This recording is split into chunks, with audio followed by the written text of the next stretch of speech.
সঙ্গে থাকবো। আমরা সবাই ঐক্যবদ্ধভাবে সাম্য সৃষ্টি করব।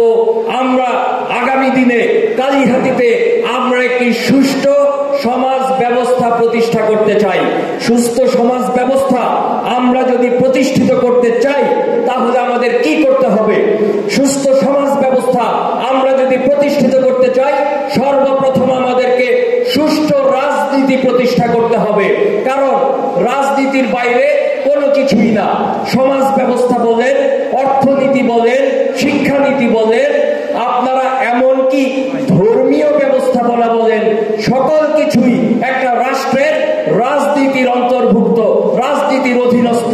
কাজেই আমরা যদি সুষ্ঠু ধারার সমাজ ব্যবস্থা করতে চাই, প্রতিষ্ঠিত করতে চাই, আমরা যদি নাগরিকের অধিকার প্রতিষ্ঠা করতে চাই, আমরা যদি একটা উন্নত শিক্ষা নীতি গ্রহণ করতে চাই, শিক্ষা ব্যবস্থা প্রতিষ্ঠিত করতে চাই, আমাদেরকে সর্বপ্রথম প্রত্যেকটা মানুষের রাজনৈতিকভাবে সচেতন হতে হবে।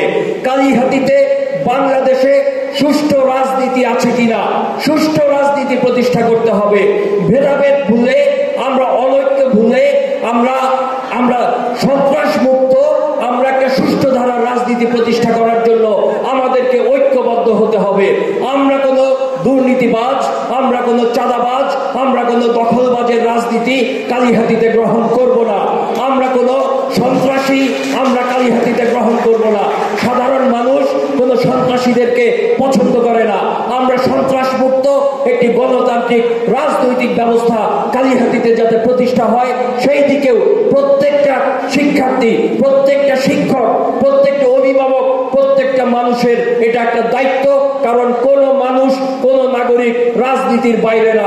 আপনারা সেই দিকটায় নজর রাখবেন, সেই দিকেও আপনাদের সচেতন থাকতে হবে। ইনশাল্লাহ আপনাদের সঙ্গে আরো অনেক কথা হবে। সাম্যের পথের জন্য আমি সাম্যের পথের শুভকামনা করি। সাম্যের পথ দুর্বারভাবে এগিয়ে যাবে, মানুষের সঙ্গে কাজ করবে, মানুষের সহযোগিতায় কাজ করবে, শিক্ষার্থীদের সহযোগিতায় কাজ করবে। আপনাদের সঙ্গে আবার দেখা হবে। আমি আপনাদের সবার সঙ্গে ভালোবাসার বন্ধনে আবদ্ধ থাকতে চাই। আপনারাও আমাকে সেই ভালোবাসার বন্ধনে আবদ্ধ রাখবেন। আপনাদের সাথে আছি, সাম্যের পথের সঙ্গে আছি, আপনাদের সঙ্গে থাকবো, এটা কথা দিয়ে গেলাম। আমি আজকে সাম্যের পথের আমরা একটি পরিবার এই কর্মসূচির উদ্বোধন ঘোষণা করলাম।